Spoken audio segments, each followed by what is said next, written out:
Like other federal agencies, the FTC has a designated agency ethics official known as DAO. On April 18, 2023, you testified before a subcommittee of the House Energy and Commerce Committee. At the hearing, Chair Rogers asked you, quote, "Are there any instances where you have not followed the DAO's advice?" End quote. You responded no, and you followed up by saying that you, quote, "have consulted with the DAO and taken actions that are consistent with the legal statements that DAO has made," end quote. On June 16, 2023, a Bloomberg journalist published a leaked memoranda written by the FTC's DAO analyzing Chair Khan's ability to sit as a judge in the FTC's review of Meta's acquisition of a company called Within. According to the ethics memoranda, the DAO, quote, "recommended you recuse to avoid an appearance of partiality concern pursuant to federal ethics regulations." Do you believe that you were completely honest and forthcoming with Congress when you asked if there were, quote, "any instances where you had not followed the DAO's advice," and you answered no? Yes or no? Yes, Congresswoman. Okay. In the letter that you sent to this committee yesterday evening, you claim that you received only oral advice from the DAO, but never saw the leaked memo until after you decided not to recuse yourself.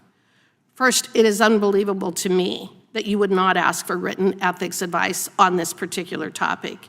You admit that you have written ethics advice on other topics, but on this topic you claim you did not see the written memo. Instead, you want us to believe that you only received oral advice and not specific oral advice, but only general advice on, quote, "understanding the legal framework," end quote. Did DAO give you advice that is different than what was written in the memoranda? Thanks for the question, Congresswoman.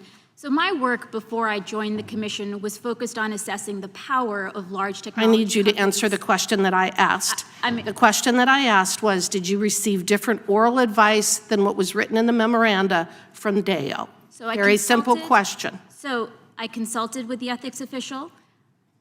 The ethics official, as was noted in the memo that you cited, although I did not receive that memo, noted that the ultimate framework for instances in which somebody has no financial conflicts of interest. Did she give you different oral advice than what was in the written memoranda? The legal framework yes or no? is for the employee to themselves determine whether they should or should not recuse.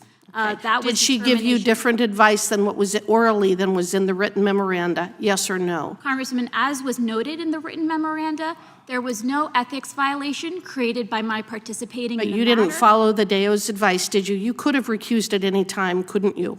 I followed the determination that there was no ethics violation. You could have recused at any time, couldn't you? There was no violation under the ethics laws because I have not a penny in financial stock, not a penny in financial interest. The DAO gave you the advice to companies. recuse and you did not do so, correct? Congresswoman, as was noted in the memo, as I noted in the letter. I'm going to move on since you're not willing to answer my question.